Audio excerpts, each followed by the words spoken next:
Yes, mpenzi mtazamaji wa Onjiko TV, Onjiko Online Media. Tupo na Mheshimiwa Waziri mwenye dhamana ya elimu TICD, Chuo cha Maendeleo ya Jamii. Brother, mambo vipi? Salama kabisa. Uko poa? Niko vizuri. Wapenzi watazamaji bwana, wangependa kwanza kukufahamu mheshimiwa, unaitwa nani?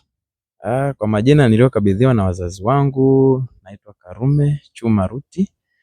Lakini pia ni mwanafunzi katika Chuo cha Maendeleo ya Jamii Tengeru, lakini pia ni waziri wa elimu, sayansi na teknolojia, serikali ya wanafunzi TICD SO 2025-2026. Mheshimiwa Karume, mimi nina swali jepesi tu kwako, na swali hili naomba unijibu kwa ufasaha. Ulipoteuliwa na rais kuwa waziri wa elimu, cha kwanza kilini, nini kilikuja? Kwa kweli sikutarajia na sikufikiria kama ingekuwa hivyo, ila kilichonijia akilini moja kwa moja, nilijiuliza swali moja tu kwamba je, hii dhamana niliyokabidhiwa nitaiweza?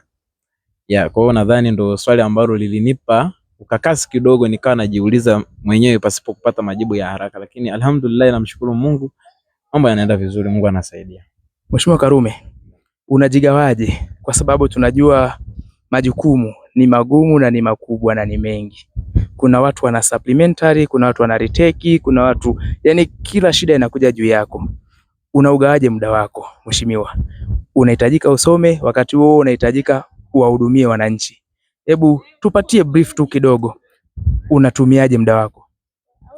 Kwanza unaweza ukawa na mrundikano wa majukumu mengi, lakini sasa tunasema ili hayo yote yaweze kwenda, ni lazima we mwenyewe uangalie utakavyoishape ratiba yako wewe kama wewe, ili kusudi tu kila jambo ambalo unaona linakubidi kulitimiza, basi ulitengee muda wake wa kulifanyia kazi, then nadhani kila kitu kinaenda vizuri. Lakini kwa upande wangu mimi, mara nyingi muda wa masomo naweza nikasema huwa nakuwa busy sana na kushughulikia sana changamoto za wanafunzi, lakini likija swala la vipindi, lazima nihudhurie, isipokuwa tu labda kukiwa na dharura ambayo inanibidi nikae nje ya vipindi, naweza nikafanya hivyo, lakini muda wa mimi kusoma mara nyingi nasoma usiku. Mheshimiwa Waziri wa Elimu, inakupatia ugumu kiasi gani kuvaa kaunda suti pamoja na suti? Kwa sababu tunakufahamu kabla hujawa waziri tulikufahamu. Inakupa ugumu gani kuvaa kaunda suti na suti muda wote? Kiukweli kuna changamoto kwa sababu sisi tulizoea kuvaa casual, lakini kutokana na protocol zinavyotuhitaji, maadili ya kazi na nini, lazima ujiweke katika namna ambayo inakuonesha kwamba kweli mimi ni kiongozi na hudumia watu, kwa lazima uendane na mazingira ambayo unakutana nayo kwa wakati husika. Kwa